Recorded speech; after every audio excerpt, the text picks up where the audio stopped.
Welcome to predicting the market before it opens. All right, guys, I know I've talked about this topic before, but today is one of those days where you can just predict the market. It is just there are days that are easy to predict, and today was one of them. I was not the only one able to predict what was going to happen today. There was another person in the chat that was able to do the exact same thing. I'm saying that because it shows that with just a little practice and a little bit of observation, and a little bit of knowledge going into it, understanding what exactly is happening, market technical levels, then you can also have a good indication of what's going to happen that day. So looking at it, we're going to zoom out a SPY here and go back to that daily chart. So if you can see here, we have this trend line that's been holding throughout 2019. We have this trend line that's been holding. That means what? It's a super strong, huge level. So since we have this huge level here on SPY, we know that it's going to act as support and resistance, right? We've seen it act as support and resistance a lot in the past. Now zooming back into that 15-minute chart, you can see here, this is that trend line coming through. We've seen it act as a resistance, as support, breaking through as a resistance. Well, what are we seeing this time? We saw here that we bumped into this level, got rejected, pushed up again, and got rejected.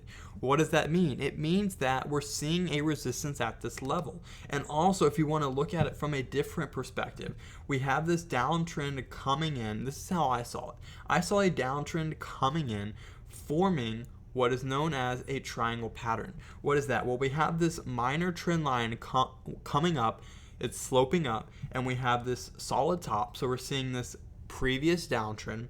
We're hitting 1, 2, 3, 4, and then you have a 5 is usually near the breakout point. So I knew that hitting this upper resistance, hitting this trend line was that double resistance, piece of resistance, whatever you want to call it, showing that we have this downside potential here, right? Our support is going to be here at 286. So that's what the level we were targeting.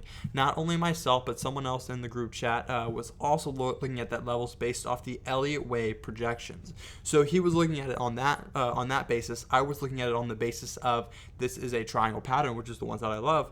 And I mentioned this in the Discord group chat, in the announcement section, alerted to everyone before market opens. So if you want to get access to that, please click that first link below and click and sign up for Discord. It's completely free, nothing to you except information. All right, guys, thank you so much for tuning in. Understand that you have to look at the large-term technicals. You have to look at short-term technicals, and you have to understand market psychology. Thank you so much for watching. Please hit that thumbs up if you stayed all the way through, and comment so I can know what other stuff you want. Coming down the pipeline, I have information on videos on Fibonacci that I'm going to study up on, and some other things as been requested. All right, guys, see you tomorrow.